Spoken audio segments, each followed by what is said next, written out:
ہدایت کے ویسے تو کوانٹیٹیٹیولی تو درجات بے شمار ہوں گے. ہر لحظہ ہے مومن کی نئی شان نئی آن. وہ تو انسان جو ہے جیسے اللہ تعالیٰ کی شان ہے کل یوم ہوا فی شأن، اسی طریقے سے اس کا ایک عکس پرتو جو ہے بندہ مومن کی زندگی پر بھی ہے. ہر لحظہ ہے مومن کی نئی شان نئی آن. لیکن یہ کہ دو ہم اس کو درجوں میں یا قسموں میں تقسیم کر سکتے ہیں ہدایت کو. ایک ہے ہدایت نظری فکری علمی. اس کے بارے میں ہم یہ دیکھ چکے ہیں کہ یہ فطرت انسانی میں ودیعت شدہ ہے. اللہ کا علم، اللہ کی محبت، دونوں چیزیں روح انسانی میں موجود ہیں. اور جو روح کے تقاضے انہی کو ہم فطرت سے تعبیر کرتے ہیں. فطرت اللہ التی فطر الناس علیہا، یہ فطرت اللہ ہے جس پر کہ اللہ نے انسانوں کو پیدا کیا. تو موجود تو ہے جیسا کہ ہم دیکھ چکے. سورہ فاتحہ میں بھی تو آغاز یہاں سے ہو رہا ہے کہ ایک شخص اعتراف کر رہا ہے الحمدللہ رب العالمین. یہاں تک تو پہنچا ہوا ہے، جس کی مثالیں ہم دیکھ چکے ہیں. حضرت لقمان کی مثال قرآن مجید میں آئی ہے، اور دوسری بے شمار مثالیں. سلمان فارسی کی مثال ہو، یا آپ کو معلوم ہے کہ حضرت زید ابن عمرو ابن نفیل حضرت سعید کے والد جو بہنوئی تھے حضرت عمر کے، تو یہ ہدایت جو تھی ان کی فطرت کے اندر وہ ابھر کر آ گئی. حضرت عثمان، حضرت ابو بکر، انہوں نے کبھی کسی بت کو سجدہ نہیں کیا.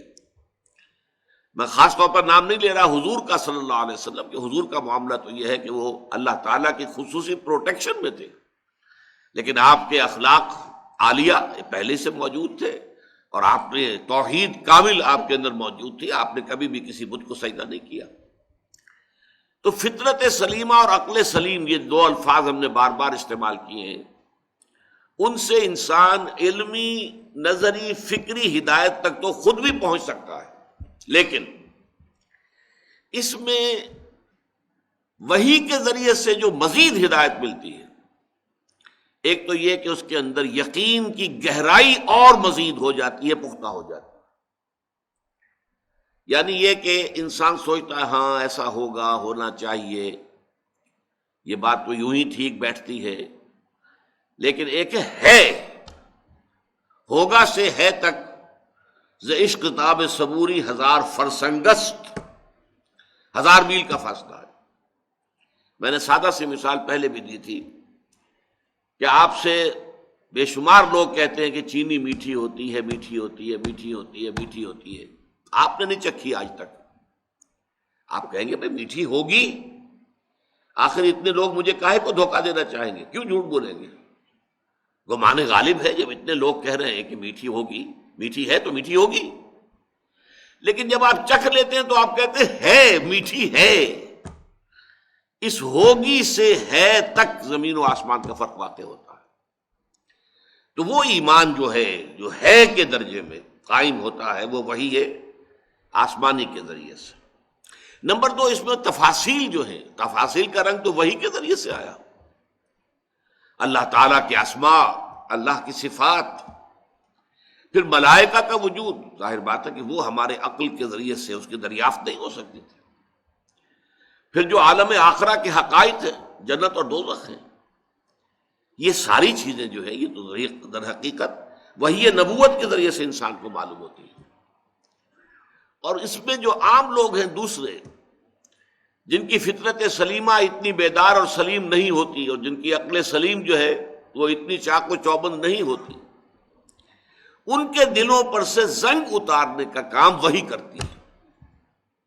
جیسا کہ ایک حدیث میں آیا ہے کہ ان هذه القلوب لتصدع، حضور نے فرمایا صلی اللہ علیہ وسلم، یہ جو دل ہے انسانوں کے، ان کے اوپر زنگ لگ جایا کرتا ہے. تو پوچھا صحابہ نے فما جلاؤها یا رسول اللہ، اے اللہ کے رسول آپ نے فرمایا کہ دلوں پہ زنگ لگ جاتا ہے. ہماری تلواروں پر زنگ لگتا ہے، ہم سیکل کرتے ہیں، پالش کرتے ہیں، زنگ اتر جاتا ہے، پھر چمکدار تیغ براق بن جاتی ہے. تو دلوں کا جو ہے اس کے زنگ کو دور کرنے کی کیا شکل ہے؟ فرمایا کثرت تلاوت القرآن و کثرت ذکر الموت، کثرت سے قرآن کا پڑھنا اور کثرت سے موت کو یاد کرنا، اس سے دلوں کا زنگ اترتا ہے. تو جن لوگوں کا وہ عقل سلیم اور فطرت سلیمہ کا معاملہ جن کا ٹھیک ہے، ان کے تو گویا کہ فطری طور پر ان کے اپنے اندر سے یہ ہدایت ابھر کر آ گئی ہے، وہ خود اپنے زبان سے کہہ رہے ہیں الحمدللہ رب العالمین الرحمن الرحیم مالک یوم الدین ایاک نعبد و ایاک نستعین اہدنا الصراط المستقیم۔ ایسے لوگوں کے لیے جو ہدایت درکار ہے وہ ہدایت عملی ہے۔ ہدایت عملی کے بھی دو پہلو ہیں، دو درجے ہیں۔ جہاں تک تو انسان کی انفرادی زندگی کا تعلق ہے، اس کے ضمن میں بھی اللہ تعالیٰ نے ہمیں بتایا کہ نفس انسانی میں نیکی اور بدی کی پہچان ودیت کر دی گئی ہے۔ وَنَفْسٍ وَمَا سَوَّاهَا، یہ نفس انسانی شاہد ہے، اور جو اسے تیار کیا ہے، برابر کیا ہے، اسے بنایا ہے، نکھارا ہے، سنوارا ہے۔ فَأَلْهَمَهَا فُجُورَهَا وَتَقْوَاهَا، اور پھر اس میں فجور اور تقوی کا علم الہامی طور پر ودیت کر دیا۔ اسی لیے حضور بسا اوقات صحابہ سے جب کوئی پوچھتے تھے، فرماتے تھے استفت قلبک، بھائی جاؤ اپنے دل سے پوچھ لو۔ بلکہ یہاں تک بھی ایک حدیث میں آتا ہے استفت قلبک وَلَوْ أَفْتَاكَ الْمُفْتِي، اپنے دلوں سے پوچھا کرو، چاہے مفتی نے کوئی فتویٰ دے بھی دیا ہو۔ ایک مفتی تمہارے اندر بیٹھا ہوا ہے، تمہارا دل، تمہارا ضمیر، تمہاری روح، صحیح ترین جو ہے وہ ہے در حقیقت بیرومیٹر، وہ بتائے گا ہوا کا دباؤ کیا ہے، یہ شے منکر ہے یا یہ کہ معروف ہے۔